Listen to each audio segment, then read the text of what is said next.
A leishmaniose, ela é uma doença, primeiro, muito variada, quer dizer, ela tem duas grandes apresentações, uma leishmaniose visceral, que é uma doença realmente fatal se não houver uma intervenção, e uma leishmaniose tegumentar, que é muito mais benigna, embora não seja trivial. Comparada com a outra, ela não mata, por exemplo.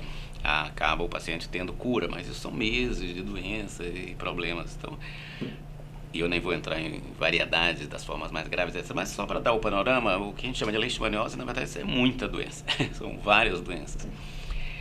E das quais a gente não tem um tratamento adequado nem ainda hoje. Ela era uma doença que já era conhecida há bastante tempo, nunca mereceu a atenção que precisava e ainda continua, na verdade, sendo uma doença negligenciada, apesar de que agora tem muito mais foco do que teve antes, mas continua sendo negligenciada.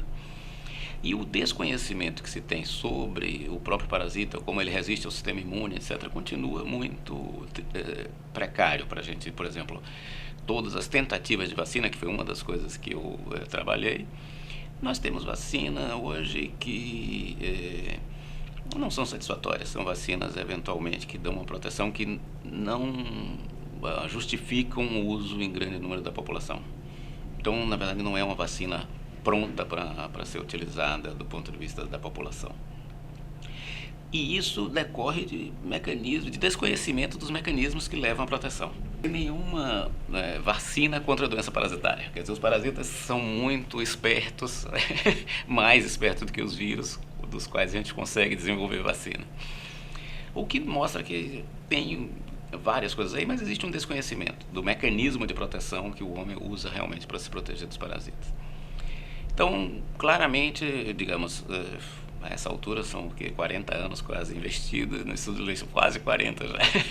Eu faço 40 de formado esse ano e com 5 anos de formado eu estava trabalhando, 35 anos dedicados ao estudo de leishmaniose e não isoladamente, quer dizer, não, na verdade tem um grupo todo, a Aldina e depois algumas que foram meus alunos e que também já têm desenvolvido, e fora outras várias pessoas, só aqui na Bahia, o Edgar Carvalho tem uma produção científica extremamente relevante e o grupo todo dele. Então tem muita gente trabalhando em leishmaniose e a gente mesmo com isso não tem ainda um conhecimento que permita transportar para a prática, né? Quer dizer, para um resultado prático do paciente. Avançamos muito, conhecemos muito da doença, melhoramos muito no diagnóstico, quer dizer, as pesquisas em diagnóstico de leishmania hoje estão muito mais avançadas do que quando a gente estava iniciando esses estudos. Mas do ponto de vista de tratamento e de vacina, não houve progresso. Acho assim que eu poderia citar claramente, assim, primeiro, o foco do grupo em grande parte foi a regulação do sistema imune para enfrentar a leishmania. E nós descrevemos o papel de algumas dessas citocinas nisso, quer dizer, de citocinas que causam doença e citocinas que protegem até o parasita. E, digamos, a publicação, talvez assim, talvez não, a mais citada que eu tenho, uma publicação na Science e uma outra no PNS, que são baseadas numa molécula, que o nome não tem nada a ver com parasita, é fator de transformação tumoral, mas que na verdade ele foi descoberto em tumores, porque ele favorece o crescimento do tumor. Mas no caso da leishmania, a leishmania estimula a produção de TGF-beta, e isso é um fator de escape, é um mecanismo de escape da leishmania que não estava descrito antes e que teve assim, um impacto grande. Até hoje esse trabalho, nós publicamos esse trabalho em 92 provavelmente, e ele continua sendo citado até hoje, todos os anos a gente tem citação desse trabalho. Então assim, é algo que teve um impacto no campo como um mecanismo de escape. E foi publicado em 2 revistas de muito prestígio, né? Então, na verdade, essa, digamos assim, é a grande molécula que a gente trabalhou. Lógico que tem outras publicações com ela, mas que não tiveram, lógico, um impacto tão grande quanto esse, mas em revistas muito boas, como American Journal of Pathology, etc. Então, e o outro aspecto, na verdade, que eu acho que onde a gente contribuiu bastante, foi, na verdade, começar a entender que o sistema de citocina era muito mais complicado do que a gente pensava. A citocina ainda hoje, você hoje vê outros tipos de análise, mas ainda hoje muita gente analisa a citocina como sendo tal coisa subiu, tal coisa baixou, isso é diferente estatisticamente, etc. Por exemplo, o TNF é uma molécula que causa destruição de tecido. Mas, ao mesmo tempo, ela também potencializa muito a atividade de interferon, que é uma das moléculas mais importantes do ponto de vista da proteção da leishmaniose. Então, se você tem a mesma quantidade de interferon com um pouquinho ou não de TNF, isso faz um efeito completamente diferente. Então, você dosar interferon pode não lhe dar uma ideia muito grande de quanto aquele interferon realmente funciona. Porque se tiver um pouco de TNF no sistema, isso não pode ser em qualquer lugar, tem que ser no mesmo ambiente, aquele interferon pode ter potencializado por 10. Então, o efeito vai ser completamente diferente. E, por outro lado, o TGF-beta, que eu já falei antes, ele é ao contrário, ele neutraliza ou ele não deixa o interferon agir, ele tem um efeito contrário ao interferon. Então, a mesma quantidade de interferon, se tiver na presença do TGF-beta, esse efeito pode praticamente desaparecer, não existir um efeito do interferon. Então, se você dosa interferon, você não sabe nada, porque você não sabe se o interferon está com o TGF-beta ou está com o TNF junto, o que é mais que tem ali. E eu estou simplificando para 3 moléculas, mas isso, na verdade, hoje são praticamente 50 moléculas conhecidas. E como é que essas 50 moléculas constroem essa história? E mais complicado ainda o fato de que isso ainda tem um aspecto cinético. Uma célula que já recebeu um sinal de TGF-beta e depois recebe o interferon é diferente de uma que recebeu o interferon e recebe o TGF-beta depois. Então é um sistema bastante complexo que agora, com possibilidade de dosar isso em grande escala, de realmente ter muitas dosagens e ter sistemas de análise muito mais complexos do que o da estatística tradicional, de separar 2 grupos e dizer é significante ou não é significante, que era o método todo que a gente trabalhava, comparando o paciente com controle normal, paciente recuperado com paciente na fase aguda. Isso aqui está mais alto aqui do que nesse, mas em que fase isso aconteceu? Se você não entender mesmo o processo, você não consegue reproduzir, porque toda a ideia de uma vacina é você fazer a resposta protetora antes que o parasita chegue. Enquanto a gente não souber exatamente a cascata de sinais que é dado para levar à proteção, né, até hoje a proteção na leishmaniose só existe depois que o dano foi feito. Quer dizer, enquanto não tem uma lesão, enquanto não tem uma destruição de tecido, não aparece a proteção. Na visceral é outro aspecto diferente, não tem uma destruição tecidual como tem a tegumentar. E lá, essa tempestade de citocinas é muito mais clara, quer dizer, é uma quantidade enorme de citocinas produzidas e a gente, na verdade, tem muito estímulo, não é uma falta de estímulo do sistema imune, mas é que tipo de estímulo é dado para não responder ao parasita. Agora, Barral, por que é importante nesses grupos de pesquisa aqui e nessa articulação com grupos internacionais compreender essa doença? Ela é uma doença significativa ainda? Ela é bastante significativa. Aliás, esse é o grande problema que a gente tem pela frente.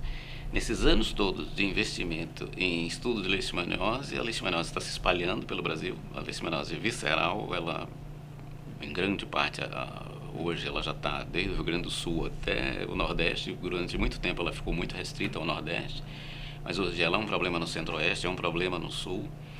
Então ela se espalha. Em grande parte dessas regiões, mesmo no Rio Grande do Sul, etc., ainda você não vê doença humana em grande quantidade, mas já tem muito cão infectado.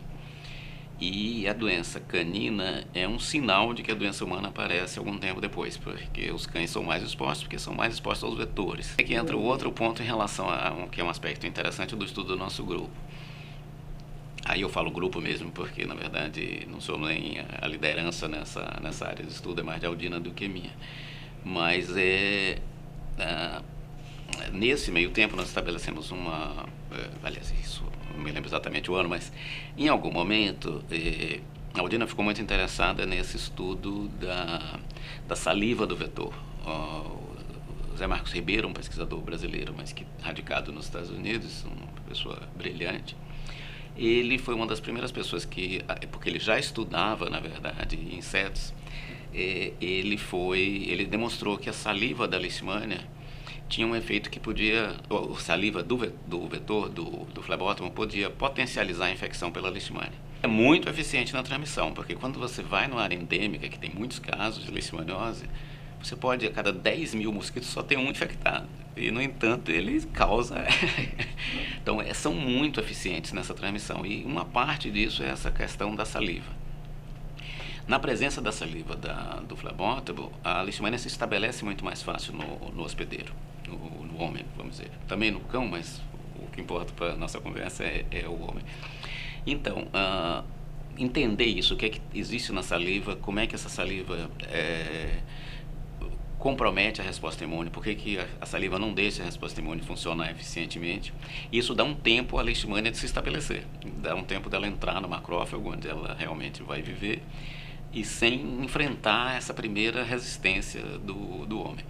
Então, assim, isso é toda uma área bastante desafiadora, complexa, interessante, e é lógico que esses flebótomos, a saliva tem uma quantidade enorme de produtos. E como é que esses produtos agem, etc. E esses estudos realizados aqui mostraram, inclusive, que não é sempre assim. Não é sempre a saliva do flebótomo, nem sempre vai favorecer a leishmania. Tem alguns flebótomos, porque só no Brasil tem muitas espécies diferentes de flebótomo. Algumas salivas são protetoras. E a gente não sabe ainda hoje, numa situação completamente natural, a gente sabe experimentalmente, que, de novo, importa saber que flebótomo picou antes, quer dizer, e isso você não sabe. Você tem uma área endêmica, você pode ter várias espécies de flebótomo lá. E algumas pessoas podem ter ficado doentes porque tiveram a picada por um tipo de flebótomo e outros tiveram por outro tipo de flebótomo. Então, além da complexidade já no hospedeiro, tem a complexidade pré-hospedeiro, quer dizer, quem leva o parasito para o hospedeiro. Por exemplo, uma das abordagens que o grupo explora é justamente a combinação de uma vacina contra o parasito e uma vacina contra a saliva, para neutralizar esses produtos que protegem a leishmania. De tal maneira que, na hora que o indivíduo for picado, a gente teria uma resposta contra o parasito jamais ativa e, ao mesmo tempo, não deixaria esses produtos da saliva agirem. Quer dizer, do ponto de vista de objetivo, é claro, mas conseguir isso na prática não é tão claro. E aquilo que eu disse dessas dificuldades da leishmania, na hora que você faz uma vacina hoje em dia de leishmania, não é mais assim, estrategicamente viável você trabalhar com o parasito todo. Primeiro porque é muito tipo de produto, isso criaria muitas moléculas que não tem nada a ver com o que você precisa, podem atrapalhar o processo na hora que você injeta tantas moléculas ao mesmo tempo. Mas principalmente também por causa dos órgãos regulatórios, quer dizer, você não tem como ter 100% padronizado uma produção de parasita vivo para depois você fazer um macerado e injetar. Então, hoje em dia é muito difícil imaginar uma vacina com o parasita inteiro quebrado, lisado, morto. Então a ideia toda é você trabalhar com moléculas recombinantes, você já tem moléculas purificadas que podem ser padronizadas e identificar quais moléculas são protetoras. Então essa é uma linha que se explora muito, e nós temos isso tanto para parasito quanto para saliva. Que moléculas da saliva também, porque imagine, se é difícil criar leishmania, imagine criar flebótomo para extrair glândula salivar e usar isso para imunizar a população. Então é uma loucura pensar em trabalhar com os produtos mesmo originais, né? Tem que ser algo que permita uma produção em escala. E nesse aspecto, aí entra uma outra dificuldade que cada vez mais está ficando claro. O antígeno, o produto que protege o homem, não necessariamente o mesmo que protege o cão, que protege o hamster, que protege o camundongo. Os modelos experimentais não ajudam tanto, porque você pode descobrir uma supermolécula que é boa no hamster e ela pode não funcionar. Eu estou dizendo hamster porque o hamster é um modelo muito utilizado para estudo de leishmaniose visceral. E ele faz uma doença parecida com a doença humana. Então, teoricamente, seria o modelo ideal para se trabalhar. Essa é uma doença de populações negligenciadas, né? Então não é atrativo para a indústria. Na verdade, mesmo as drogas, quanto mais vacina para essas doenças, não são atrativas, porque são doenças de populações que não podem investir muito na compra. O Brasil é um dos poucos países que fornece essa droga de tratamento, quer dizer, o SUS fornece a droga para o tratamento dos pacientes, então o Brasil tem uma possibilidade de compra em escala. A droga usada no Brasil é o antimonial pentavalente, vendido com o nome aqui no Brasil de glucantime, mas que é uma droga de 1900 e pouco. 1900 e pouco era o pentavalente, que era mais tóxico, e agora se usa o trivalente, que é um pouco menos tóxico, mas a gente está falando de uma droga de mais de 100 anos. Então, com efeitos colaterais eventualmente graves, e que não tem a menor interesse. É uma droga difícil de produzir, com dificuldade de reprodução de lote para lote. A indústria não tem nenhum interesse de produzir. Hoje, as indústrias que produzem essa droga estão na Índia, e originalmente era uma indústria francesa, que no final já estava produzindo numa escala quase humanitária, não interessava a ela essa droga, mas ela era a única disponível, e acabou transferindo isso para indústrias na China e na Índia. E a própria OMS, quer dizer, isso não é uma conversa que eu estou dizendo irresponsavelmente aqui, a própria OMS mostrou muitos problemas na produção dessas drogas, quer dizer, não só dessa, de outras também, mas nesses dois países.